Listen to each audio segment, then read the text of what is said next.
phrase agentic workflows has been thrown around quite a bit recently, and it's kind of, well, confusing. So in this video, we're going to be talking about what they are, how they work, and of course, we're going to be building out your very first agentic workflow using Google's anti-gravity completely for free. But before we talk about agentic workflows, we have to go through 4 layers of AI to break this concept of agentic workflows down into the simplest possible explanation, and we're going to be using concepts that you already know. So let's dive into it. The first is artificial intelligence, and here is essentially how it works. It's trained on the world's publicly available data. You send in a message, it gives you a response and sends it back to you. So for example, if I have an email coming in from my inbox and I want to reply using AI, I'm going to have to copy this message in, send it over to AI, and get a response back. But the problem with this is that everything that we have done so far has been completely manual. We've had to manually grab the email, manually paste it in here, manually go back and forth to get the perfect response, and then manually send it off, which brings us to the first problem, which is everything is 100% manual and you're not connecting into any of your favorite tools automatically,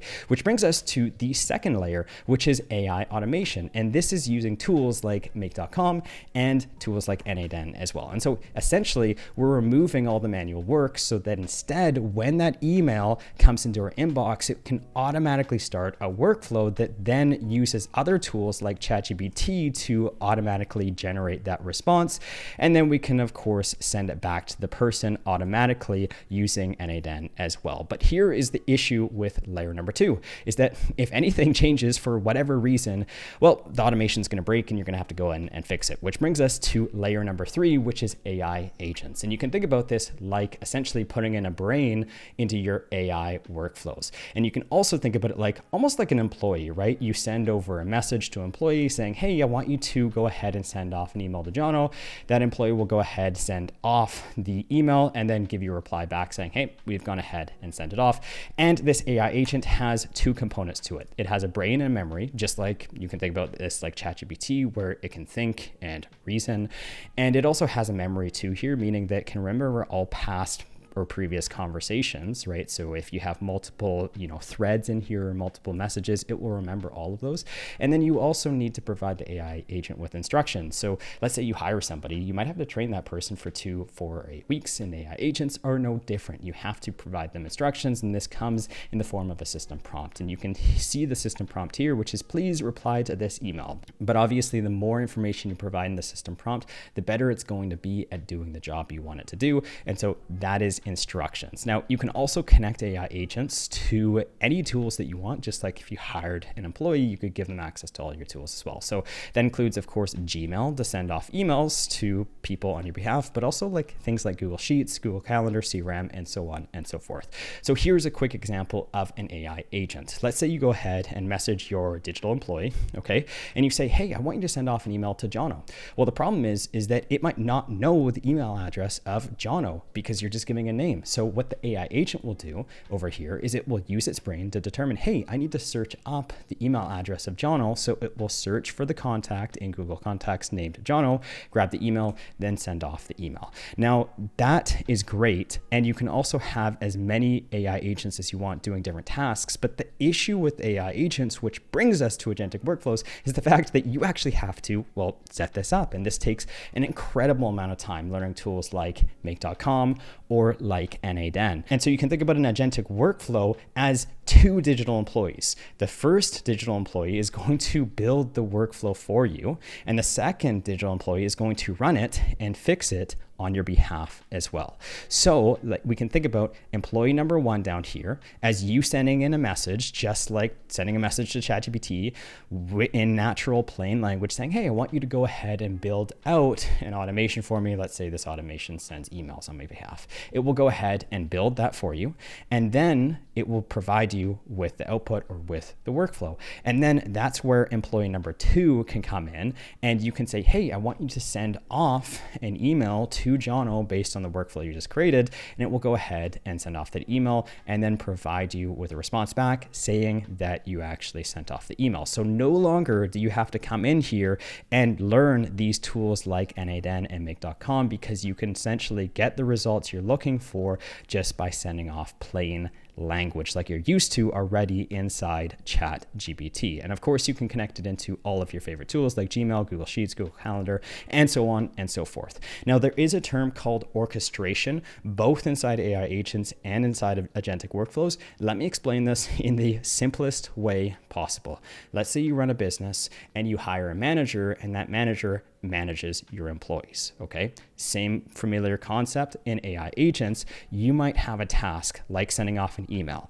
You tell your manager, hey, I want to send off an email. And the manager here will pick from the employees to send off that email. So it's going to go through and be like, well, we're interacting with Gmail. So should we give it to the Facebook specialist employee or should we give it to the Google Drive employee?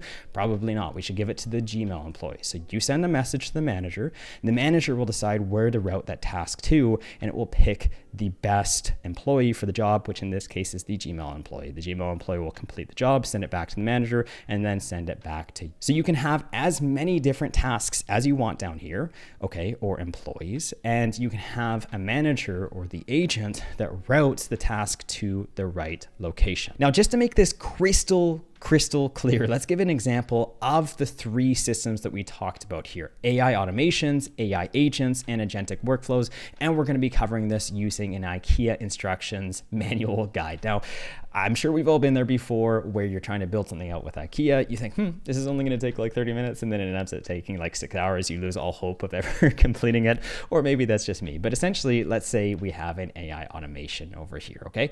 When it encounters an error or a mistake at step number 3, it shuts off because, well, it's really rigid, right? Anytime it encounters a mistake, it doesn't know what to do. It stops. You have to go in and fix it. With the AI agent, what happens is that if it encounters the mistake at step number 3, it's going to go back to step number 2 and step number 1, analyze where that mistake happened.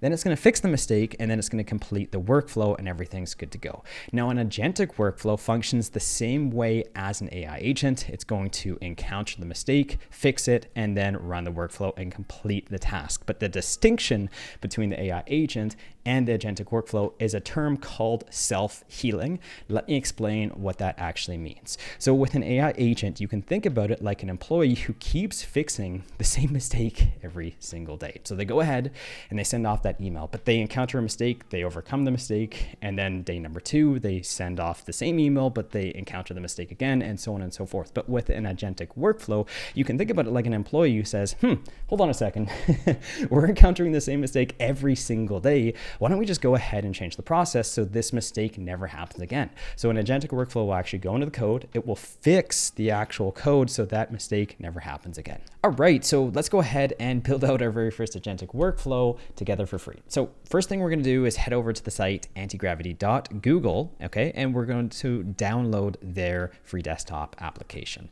Specifically, what we're going to be building on today is the process of web scraping results off of Google Maps. Now, I can't think of a more boring and tedious task than going to Google Maps and having to manually extract all of this information. It could take a very long time, but fortunately, tools like Antigravity allow us to do this incredibly quickly.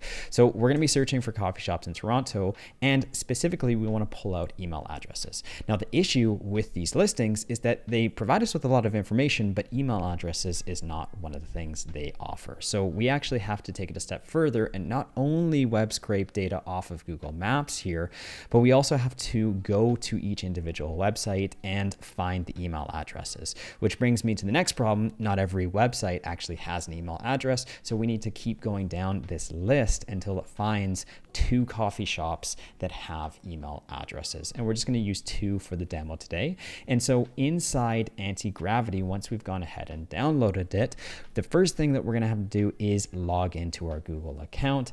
And we're going to be stuck with this user interface in front of us, which looks kind of confusing, but let me break it down as clearly as possible. There are 3 panes inside Antigravity, okay?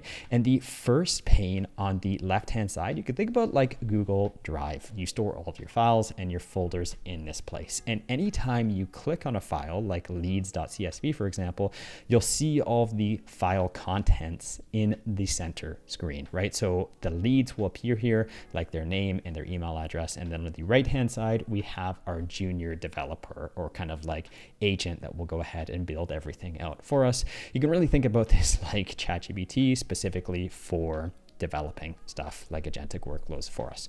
And so anytime we need to get started with anti-gravity, the first thing is we have to go ahead and open up a folder. This is like the parent folder that contains all of the subfolders and files. So we're going to go ahead, open this up. I'm going to go to Documents, Anti-Gravity, and we're just going to create a new folder here. And I'm going to go ahead and call this something very unique and very original, like this particular name here, which unfortunately I can't pronounce. But anyways, we're going to go ahead and open that up. And by the way, this is a completely blank folder here. We can see the name up top here, so we are good to go. The next thing we're going to do is we're going to kick this off by actually creating our very first agentic workflow. And I'm going to paste in the prompt on the right-hand side here in the agent builder, okay? And just so you guys are aware, you do not have to pause this video and type this out. What you can do simply is you can come in here and you can screenshot this, okay? Just like this. And then you can actually drag that screenshot into the agent builder, and it's going to be able to read that file for you and execute the same command that we have here. But let's read through this together really quickly so we're on the same page. Build me a web scraping agentic workflow that, number one, scrapes 2 coffee shops in Toronto off of Google Maps. Number 2, it's going to go into each website and it's actually going to pull up the contact email. If it can't find the email addresses, just keep searching until you have at least 2. Save it to a CSV folder. And also, number 4 here, I said, do not open a browser to build this out for me. Just scrape the results into a CSV file. This is just because sometimes inside Google's anti-gravity, it will actually open up a live browser to show us this in real time. I don't want to do that. I just want to build this a bit faster. So we're going to tell it, hey, don't go ahead and do that. We'll send this off, and the first thing you'll notice inside anti-gravity is it seems like we're having a conversation together where we're just walking back and forth building the project. I'm the project lead. Anti-Gravity is the project's junior developer building out everything that I want it to do. So we can see that it's responded saying, I'll help you build a web scraping workflow to find 2 coffee shops in Toronto on Google Maps, extract their email addresses, and so on and so forth. The first thing it's going to do is it's going to generate a Python script for us. Now this is code and you can see it right in here. This looks a bit intimidating, but the good news is you don't need to know any coding whatsoever, because it's going to take care of everything for us. Over here on the agent side, it's asking for permission. So a lot of the times, anti-gravity is not going to make a decision for us until we accept it, because it wants us to be happy with what's going on. You can kind of think about it like a human in the loop, where we're essentially signing off on the tasks that it's completing.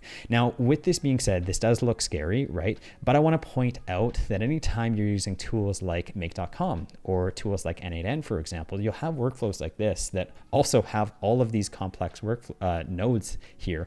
But the only difference is that all of this code is kind of abstracted away. Like a tool like n8n, they're doing all the coding behind the scenes under the hood. But, you know, very similarly to anti-gravity, you don't have to actually go in here and code it. Anti-gravity will do the coding, and if there's anything wrong, it's going to update any mistakes that occur, okay? And so we can just keep following down step by step, seeing exactly what it's doing. Great, we've installed dependencies to be able to complete this project to the specifications that I listed up here. Okay, and then the next thing that's happening is it's going to essentially run this. So good, the script ran, but I noticed the first email extracted has some formatting issues. Let me improve the email extraction logic and run it again. And again, traditionally, if you were building this out in a no-code tool like n8n, you'd be the one that would have to debug this and fix this every single time. All you have to do with anti-gravity is sit back, watch it build it out, and then just approve if you're happy with it, which I am like 99% of the time. So I'm going to go ahead and accept the changes that it made to this Python code, which I don't really fully understand. And we can see the results coming in the CSV file up at the top left here, okay?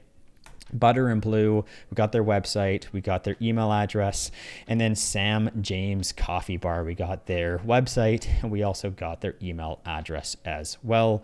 Apparently it's going ahead and it sees an issue in the code, so it's going to go ahead and update this so that we get perfect results or the best results you possibly can every single time. So while it sees the issue, it's working on it. And very similarly to before, when we had this diagram, anytime an account is a mistake, it's going to take a look back and see what happened so that it can go ahead and fix it and complete the rest of the request that we had, or the rest of the agentic workflow. So again, it's editing it, it's updated it, and now it's going to grab another listing here and then pop that right into this Google spreadsheet on row number 3 right over here. Sweet. And there it is. We've got the second listing. And of course, you don't just have to web scrape twice. You can do this 10 times, 100 times, however many you want. And again, our conversation on the right-hand side is wrapping up. If you ever encounter an issue, then you can always go ahead and ask any questions down here. Now, one thing worth mentioning here is that anti-gravity is probabilistic. It's a large language model that is writing the code for us. And so every time I message it here, we're always going to get slightly different responses back from anti-gravity, just like you'd expect from ChatGPT. So if you're following along and doing this with me and you have a slightly different response, that's totally normal. Usually it will come to the same conclusion, just by slightly different ways of actually getting there. Now we've gone ahead and created our first agentic workflow, but what I want to do is I want to save this so that we can reuse this over and over again. So I'm going to enter in my second prompt here saying this is a reusable task called, save this as a reusable task called find local businesses and extract contact emails, so that I can run it again later with different cities and different business types. And we can see that it's gone ahead and responded to us. I'll create a usable workflow for you. We can see this workflow in the Explorer section up here under .agent/workflows. It created 2 folders for us with this MD folder, okay, or MD file. If we open this up, this is the instructions or the blueprints on how we can use this exact agentic workflow over and over again. Anytime we want to call this now, okay, and run this again, we can head back into the builder down here and say, please run find-local-businesses.md. And it will go ahead and run this for us and get more listings. And we don't even have to necessarily reference the exact name down here. We could just say, hey, please web scrape Google Maps. And this agent's intelligent enough to know that you're referencing this particular workflow over here. Now, lastly, you don't just have to have one workflow. We can go ahead and create 10 workflows like this, okay, and save them all into our workflows folder and then call whatever workflow we're looking for. And again, the agent's going to be intelligent enough to know which workflow to run. So that is it for this video, guys. Thank you so much for watching. If you found value in it, make sure to give me a thumbs up and hit that subscribe button down below for future videos just like this. I'm sure if you like this one, you're going to like the other videos I release all the time as well. And lastly, if you guys are looking to learn more about AI and automation, I'd highly recommend taking a look at my school community where there are 3 transformations. Transformation number 1 is so that you can learn these tools and apply it to your life to save time and earn money. Transformation number 2 is for those of you looking to create your own AI automation agency. I'll show you how you can find, close, and fulfill deals within 30 days or less. And then transformation number 3 is for those of you who have an existing business and you want to automate all the tasks you're currently doing manually. I'll show you in 60 days or less how you can automate up to 80% of your business with blueprints I use to scale to 7 figures. All you have to do is copy, paste, and deploy them into your particular business and you're good to go. If you don't want to build them out yourself, you can always take a look at my agency here where we can implement them for you. So thanks guys for watching, and I will see you in the next one. Bye-bye.